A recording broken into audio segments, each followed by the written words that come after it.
what is beauty? How do you define it?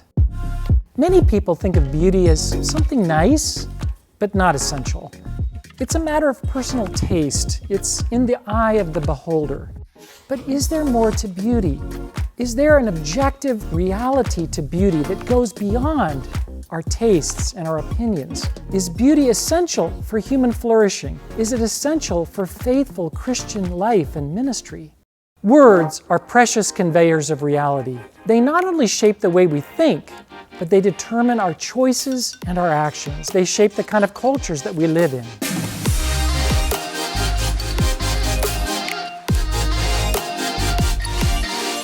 If you want to change society, you begin by changing language. Our adversary knows this all too well. In recent decades, a strategic redefining of many critical words has led to dramatic changes in our culture for the worse. People have absorbed these false redefinitions uncritically, including many Christians, and in doing so, they've become unwitting agents in advancing non-Christian systems of belief that are tearing our nation apart. This is a disaster for the church and for the society. To turn things around, we have to recover the true definitions of at least 10 key critical words. One of these words is beauty.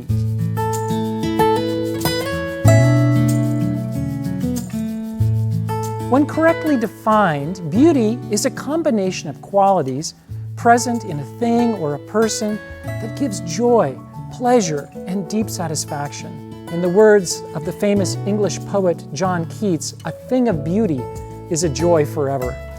We experience beauty in ways that are big and small, in shapes, in colors, in sounds, forms, designs, and in patterns, in mountain vistas, and in the brilliant colors of a sunrise, in a snow crystal's intricate, delicate pattern, in a child's eyes, in the incredible order and symmetry of the DNA molecule, or even a distant galaxy.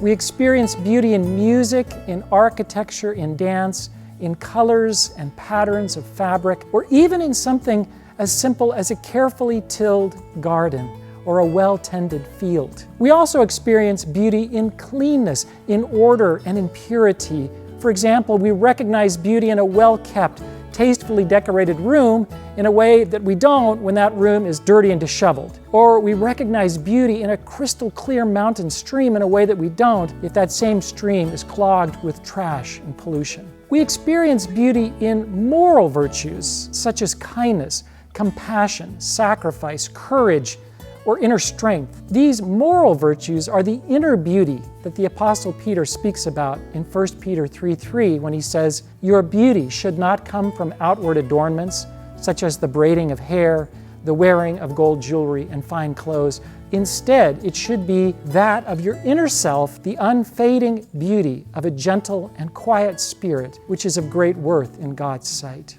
But why do we experience beauty? Where does this even come from?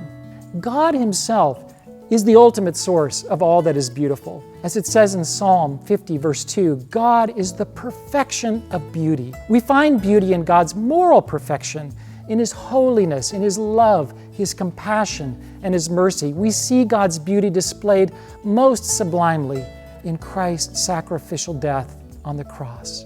We also discovered beauty, of course, in God's magnificent artistry in creation. God truly is the first and the greatest artist of all. Now, beauty is also sourced in the human spirit. We too can create aesthetic and moral beauty because we bear God's image. To experience, to delight in, and to create beauty is a significant part of what it actually means to be human. There's incredible power in beauty. It moves us deeply. It speaks to our souls in ways that words and reason alone cannot. It often will fill us with awe. When our minds are right and we're drawn to beauty and repulsed by that which is ugly or hideous, beauty leads us to God, its ultimate source, like a moth is drawn to a flame.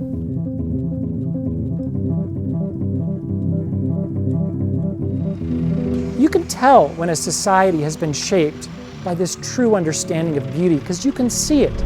You see it in the landscape. You see it in fields which are clean and free from pollution. You see it in well-manicured fields, farms, and gardens.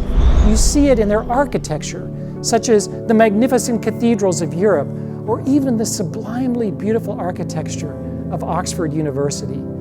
You hear it in their music from artists like Bach and Handel, or in the visual arts from painters like Rembrandt, or the sculptures of Michelangelo. Because beauty is sourced in God, in His character and in His creation, there is an objective truth to it. There's a truth that exists apart from your feelings about it. You see, in this way, beauty is really no different from truth or moral goodness or righteousness. Truth and righteousness aren't just personal, subjective feelings based on our preferences. No, they are objective realities rooted in God's existence and in His character. But this is not how most people understand beauty today.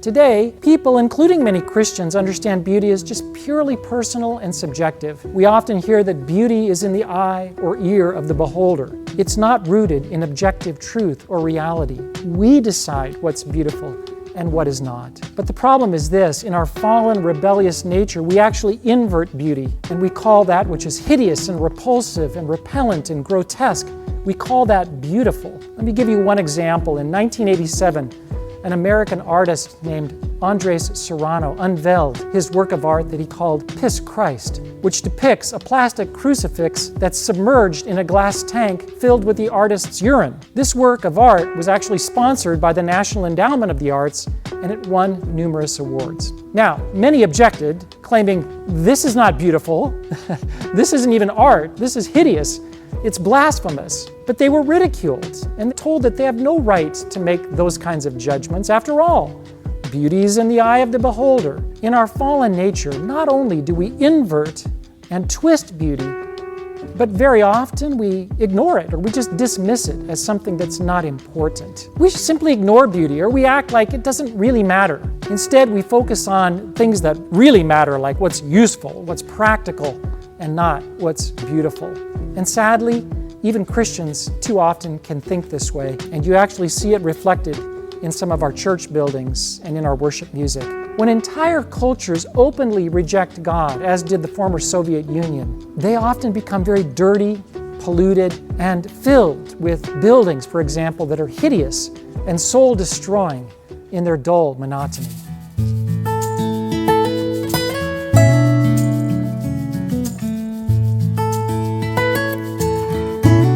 So, what understanding of beauty do you want to shape society? Words matter. They're powerful.